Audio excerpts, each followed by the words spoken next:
Hi hello అండి, welcome back to our channel Keerthi foodies and vlogs. ఈరోజు మన కిచెన్లో గుత్తి వంకాయతో మసాలా కర్రీ ఎలా ప్రిపేర్ చేయాలో చూసేద్దాం. ముందుగా వీడియోలో చూపిన విధంగా ఈ మసాలాలను తీసుకొని కడాయిలో పావు కప్పు పల్లీలను తీసుకొని దోరగా వేంపుకొని వేరొక బౌల్లోకి ట్రాన్స్ఫర్ చేసుకోవాలి. అదే కడాయిలో పావు కప్పు నువ్వులను తీసుకొని చిటపటమనే వరకు చక్కగా దోరగా వేంపుకొని మరొక బౌల్లోకి ట్రాన్స్ఫర్ చేసుకొని చల్లార్చుకున్న తర్వాత ముందుగా తీసుకున్న మసాలాలను, పల్లీలను, నువ్వులను, బాదం, కాజు వేసి మెత్తగా గ్రైండ్ చేసుకోవాలి. ఇందులోకి ఆనియన్, టమాటా కూడా వేసుకొని గ్రైండ్ చేసుకోవచ్చు. స్టవ్ వెలిగించి కడాయి పెట్టి కడాయిలో డీప్ ఫ్రైకి సరిపడా ఆయిల్ తీసుకొని ఆయిల్ హీట్ అయ్యాక మసాలా వంకాయలకు ఈ విధంగా ఘాట్లు పెట్టుకొని ఆయిల్లోకి వేసి కలుపుతూ ఫ్రై చేసుకోవాలి. వంకాయలు బ్రౌన్ కలర్ వచ్చే వరకు కలుపుతూ ఫ్రై చేసుకొని ఈ విధంగా కలర్ చేంజ్ అయ్యాక వేరొక బౌల్లోకి ట్రాన్స్ఫర్ చేసుకోవాలి.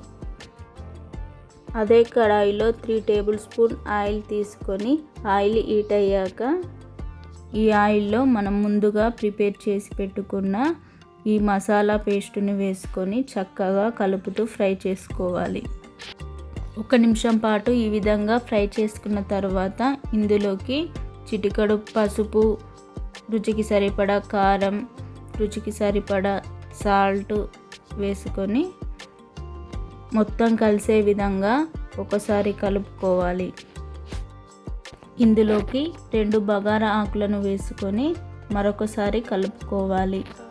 బగారా ఆకు ఫ్లేవర్ అనేది మనకు చాలా చక్కగా వస్తుంది. 1 నిమ్మకాయ సైజ్ చింతపండును ఈ విధంగా సూప్ చేసి ఇందులోకి తీసుకోవాలి. కప్పు వాటర్ పోసుకొని ఒక 2 నిమిషాలు మరగనివ్వాలి. ఇలా సూప్ మరిగాక ముందుగా డీప్ ఫ్రై చేసుకున్న వంకాయలను ఇందులోకి వేసుకొని స్టవ్ని మీడియం టు లో ఫ్లేమ్లో పెట్టుకొని ఒక 5 నిమిషాల పాటు ఉడకనివ్వాలి. ఇలా ఉడికిపోయిన మసాలా కర్రీలో చూడండి ఆయిల్ ఎంత చక్కగా పైకి వచ్చిందో. ఇలా ఉడికాక ఇందులో శుభ్రంగా వాష్ చేసి పెట్టుకున్న కొత్తిమీరను వేసుకొని ఒక 2 నిమిషాలు మగ్గనివ్వాలి. అంతేనండి, ఎంతో రుచికరమైన గుత్తి వంకాయ మసాలా కర్రీ ప్రిపేర్ అయింది.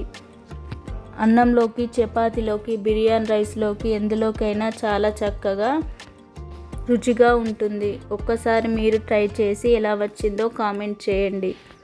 ఈ వీడియో మీకు నచ్చినట్లయితే please like, share and subscribe చేసి పక్కన ఉన్న గంట బెల్లును ప్రెస్ చేయండి. Thank you for watching.